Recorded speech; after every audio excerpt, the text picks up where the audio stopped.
Hello everyone, Happy New Year and welcome to 2021's first episode of When Tomorrow Comes. I'm Charlotte Earle from the Athey Futures team, and this week I am joined back by some of our originals to discuss a very futures hot topic. Why 2021 is a year to be excited about, what to look forward to and where the opportunities lie. So joining me today is Ashley Cook, finally back from her rather extended Scottish adventures. Hello Ashley. Hi Charlotte. I'm also joined by Gary Mappins in our Northern Territories. I'm sure it has nothing to do with Ashley's return. Hello, Gary. Good morning, Charlotte. Happy New Year to you. And finally, and of course not least, I'm joined by Ian Anderson once again. Never one to shy away from giving us his opinion. So looking forward to his tuppence worth. Hello, Ian. Morning. Nice to see you. Nice to see you too. Ian, you have already whetted our appetite this week in your blog as to where you see the year going. Do you want to kick us off with a summary of your thoughts? You don't want to talk musical playlists? I mean, you can start off with that. I can give you my opinion. Okay. I thought that might be more interesting. No, well, I guess what it was, I got to the end of 2020, and as I was sort of turning the lights off and closing the door, putting the key in, it just struck me that actually 2021 isn't a bad year for us, because I think the conditions are right for it to be a good year. I mean, it's the thing in property. Everyone always sort of ask for what they can't have in a sense. So, you know, you'll get people saying they want lots of security and an understanding of where things are going. But actually, property's always been about opportunity and making the most of opportunities through a certain amount of disruption and uncertainty. And I think you put that together, there's no reason why 2021 can't be a good year. I mean, I think it's great that we've got Brexit in whatever form it's taken out of the way, because once the hyperbole is passed, it's probably the case that if you're going to introduce Brexit, doing it in a pandemic isn't the worst time, because you're only actually dealing with the movement of goods, not also the movement of people. So let's take the positives from that, every cloud and all of that. And I think going into this year, as I mentioned in the article, COP26, in Glasgow at the end of the year, I think is a really, really big target for us to be focused on as a nation. And you put that together with the government's Green Industrial Revolution, I think there's lots of opportunities for us in property and planning, property and development, and plenty to be optimistic about.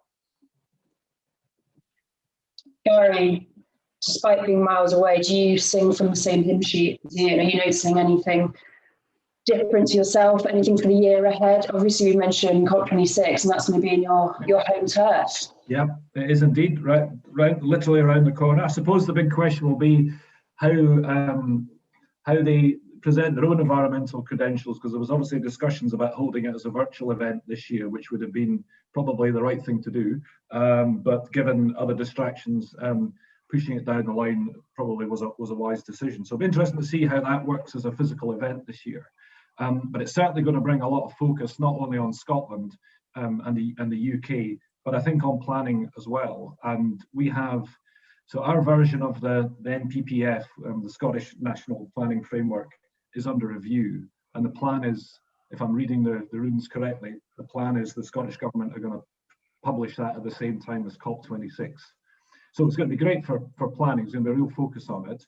And the Scottish Government's position statement on the NPF review, is coming out with all sorts of, it's a bit motherhood and apple pies, you can imagine. It's a long list of what we'd like to see, but reference to 20-minute neighbourhoods, stronger preference for retaining and reusing buildings rather than redevelopment, green infrastructure, low carbon, zero carbon.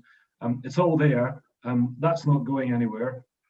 I would think the wider political context is going to be interesting if the United States is back in on the whole Paris Agreement side of things.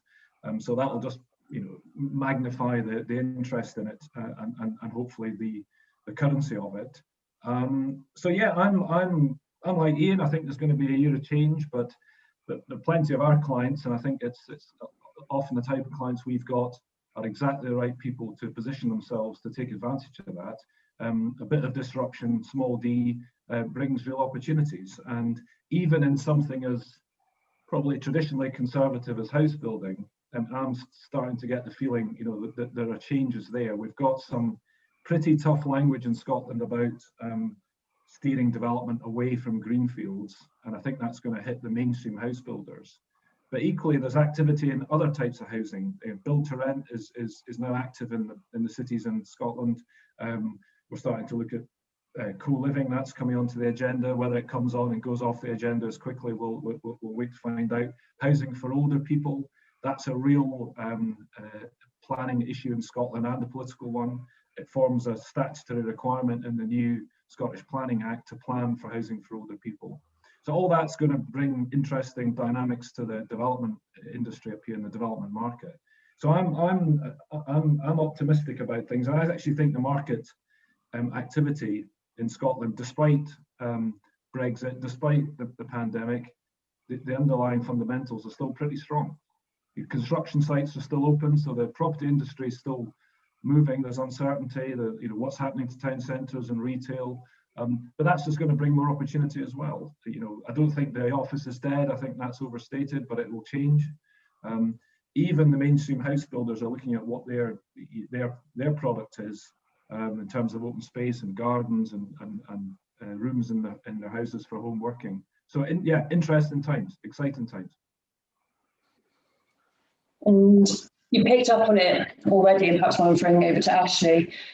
Are you starting to see the changes already from clients? Has this been coming through from the end of 2020? Are you starting as you go into 21, noticing the focuses? Like, I'm personally finding that we're as a team really quite busy because of this sustainability emphasis, because of the idea of 15-minute neighbourhoods, of health and well-being. The topics are coming up again and again, but from people we probably didn't expect it from a couple of months ago. Yeah, I think so. I think actually yesterday I had sort of big client meeting, and I think it's one of the first times I've ever had a client meeting where we've kickstarted the project and they have said from the very beginning that sustainability, the environmental quality of the building, and also the size and space and amenity available to the residents is their absolute top priority. I think that we've always acknowledged those needs within a development, but they've often been a little bit of an afterthought. So that was really, really encouraging for me. And whether other developers are going to follow suit and that's something they're going to do as well is yet to be seen. But I'm hopeful that will happen. I was going to pick up on something Gary said about the sort of high streets and town centres, because I think that's probably the area where we're going to see the most change this year. I think that 2020 has been a really, really tough year for lots of local businesses, but equally there are lots of businesses who have used it as an opportunity and found a new local community, and they've been striving. And I think that 2021 is going to see lots of local independent businesses finding their foot in high streets that were once not doing so well. And I also think that the sort of drive to get more residential development into town centres is going to help with that as well. I mean, whether you like permitted development rights or not, the government sort of consultation on allowing the change of use from kind of commercial properties to residential properties does have the potential to bring new life into some town centres, as long as it's done properly and alongside other kind of uses and amenities as well. So I think that's going to be an interesting one to watch. I think that hopefully it will mean our town centres come out of this stronger and more able to deal with change, because I think that what this thing has told us is that things are probably not going to be the way they were ever before, and the chances are that in the future things are going to fluctuate a lot more than they have before as well. So I think being open to change is going to be a big one for 2021.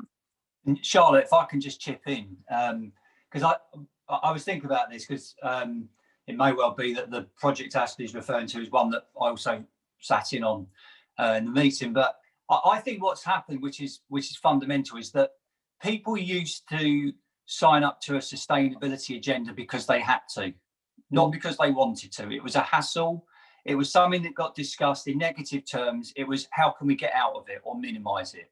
I think the fundamental shift now is that developers are doing this because it adds value, because it's what their customers want. And that societal shift is probably the most significant thing. And that is why it's now at the top of agendas when we talk about projects, not because people are doing it for altruistic reasons, because they know we have a discerning society that wants to see that change. And that's why I think the government's Green Industrial Revolution is such a significant shift in mindset and sets the parameters for that opportunity. There's money in them, they're sustainable hills, and the developers that work that out will benefit from it. Yeah, I think you're right, Ian. I think that 2020, people will remember this year, and they will remember, the homes that they were living in at this point in time and how they felt in those homes, the quality of them. And I think that is really what's going to impact the market, is people saying, well, no, I'm not willing to put up with that, that level of quality again. I want to be investing in high quality development that's sustainable and that has all the space and facilities that I need. And yeah, so I think it is going to directly impact the market. You're right. I'm going to ask if you come across yet some barriers to what your clients are driving for and striving for, which we obviously talk about the government's attitude to changing, a lot of the council's attitude to changing, but what is stopping some developers provide what they want to? Are the barriers there, or are you seeing them all lifted? I mean, I think cost is always a big one, and I think that it will continue to be. You can't get by the fact that initially the cost of providing a more sustainable development, it is more than doing sort of not unsustainable, but just your sort of classic style development. But I think what people need to think about is the long-term benefits that can bring, and the cost savings in the long term. And I think, I don't know whether developers will change their mind, because a lot of the time they think about projects as, they have a lifespan, and that's quite a short lifespan in the scale of things. But really, we need to be thinking, 100 years in the future, is this building going to survive until then? Is it going to be the most sustainable, and can it be adapted to remain to be the most sustainable? But there's a lot of cost and ingenuity that goes into that. And I think that technology is still, it's definitely there, but not everyone's aware of it. Not everyone's familiar with how it can be implemented into the schemes.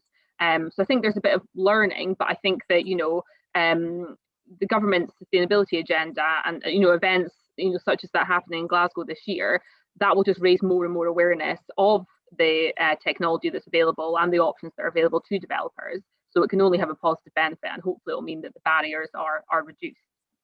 I think the main barrier is about skills, application and confidence, rather than necessarily there being big blockages in the way from local authorities or even necessarily costs. If someone gives me a grand piano, I still can't play it because I can't play a piano. And it's the same thing. Businesses need to have people that can play the piano, because if they can, then they'll get a tune out of it. And I don't see it's any different with what we're talking about here. Businesses have to have the skill set. You need to train from within. People have to have the confidence. They need to believe in those practices. In a small way, it's a bit like how everybody is now very conversant and comfortable with remote working, using Zoom, using Teams. They probably weren't a year ago, but they've been forced to do it, and now it's become part of our working life. And I see it being very similar with the way that the sustainability agenda will progress over the rest of the decade. Yeah, I think that there's that issue of skills and experience, because it's not the regulatory side. It's always been there. I suppose planning's always been driving a small s sustainability agenda. It's probably higher up the agenda now. But planning officers will be asking for things. It's whether or not developers and their teams have they got the skills and experience and the technical wherewithal to do that. So in Scotland we've got new building regulations. I can't remember, get the date right here. It's either 2022 or 23, and all new residential. There'll be no more gas boilers. So which is fine. Not that far away. But there are still schemes getting planned now. Where there's a lot of head scratching going on around what that means in the long term. Now I think some more long-term investors, offices, even the build-to-rent sector, because there's an ongoing involvement from the developer operator, are probably grasping these issues perhaps more than the trader types or the build-for-sale developers. But we're definitely going to see that coming through. There are some curiosities though. There are some barriers, and actually, one thing that's going to be coming into focus in Glasgow is. We have got developers, as Ashley says, recognizing where where their customers are, and I'm taking flats for example, urban area flats. the younger people, whoever that is, under 35, I'm guessing, who are buying them, are not necessarily buying it and looking for a car parking space, because a lot of them don't even have a car. So the developers are now ahead of that. So instead of it being a response to planning, in fact, the irony is it's the planning approvals process is becoming a problem because the requirement is for 125% car parking, and developers are saying we don't want to provide that, and it's a difficulty. In fact, we're trying to reallocate parking space for outdoor amenity space, and given everything that's going on at the moment, you would think that would be a good thing, and we're running into difficulties with that. And imagine that in the city that's going to be holding COP26 this year, that we're having that kind of debate. So it's going to, I mean, that's where we are. So in some cases, the market's actually running a little bit ahead of where regulation is. Just to segue into a slightly different point, albeit related, a friend of mine moved into a flat just before Christmas, brand new flat, part of the Vauxhall 9 Elms Battersea development in London. Again, didn't want a car park, did want somewhere he could clean and keep his bike. So he was able to keep a bike in a carpool, but he couldn't clean it. He's got a £2,000 bike that's his pride and joy. He can't clean it. And, it's a relatively elementary point. A bike takes up a lot less space than a car. But little things like that, where is there an outside tap that you can put a hose to, that you can clean your bike? He'll move somewhere else because he can't keep his bike there and clean it. He's renting. He'll move somewhere else because of something as elementary as an outdoor tap. Yeah. There you go. You weren't expecting me to talk about taps, were you, Charlotte?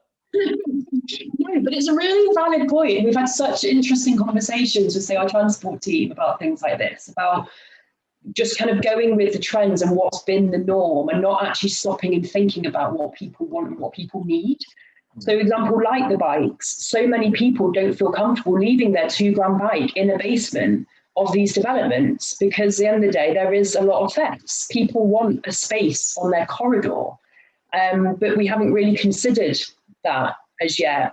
We always go with the presumption we need to provide these huge number of spaces in the basement rather than somewhere which actually feels secure. But that's where the policy is, and that's what you need to provide. But then these spaces, as you say, are completely empty. So it's actually sort of standing back and thinking about who is using it, speaking to those people and what's actually worthwhile, and designing schemes around that rather than tick boxing exercises, which it can sometimes obviously be. But as you say, policy sometimes has to catch up, and some councils do so quicker than others based upon when their local plans are coming through. It's whether we can help drive that change and justify that change to overcome those problems. Conscious of time. Yeah, sorry, just quickly, Charlotte, just on that point.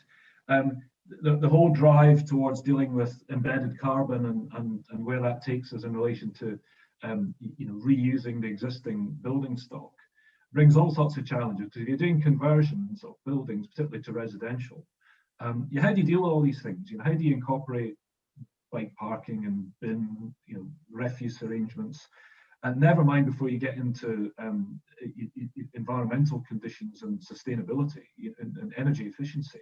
So there's a paradox there. Actually, it's great for us because it's exactly the areas we're in: planning, heritage, sustainability. And if you've got, Glasgow's a great example. It's historically got a very, very low residential population in the city centre, and that's one thing as a matter of strategic policy it's trying to change. But the restrictions on development because of conservation areas and listed buildings mean that there's a real push to see whole buildings, and certainly upper floors, converted into residential. But how then do you incorporate all these features and matters like energy efficiency when you've got significant heritage constraints? So those are all.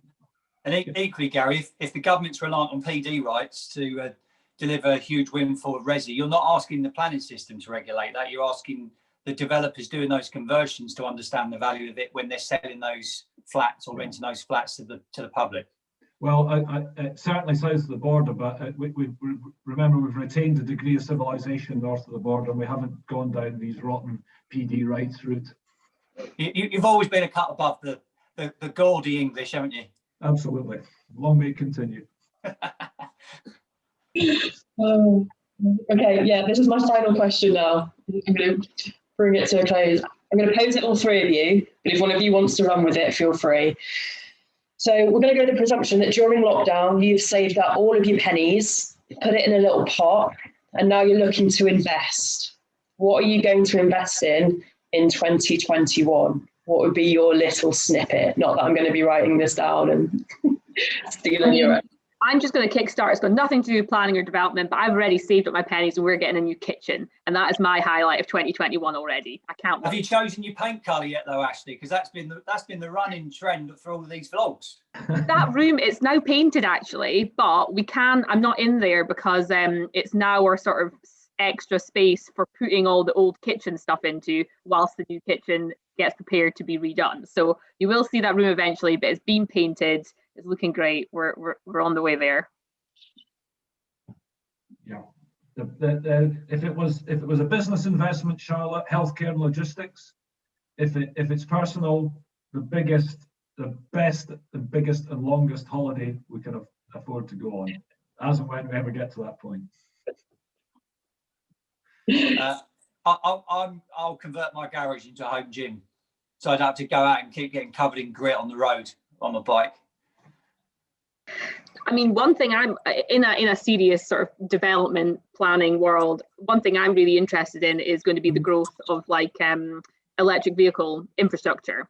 And I think that could be a huge area for investment going forward, given the sort of bringing forward of the ban of petrol diesel cars by 2030. So I think that's going to be quite a big one. And during my travels up to Scotland this year, we were talking about, do we get an electric car eventually? And yeah, at the moment, the answer would be no, because it would just be so difficult to do that journey.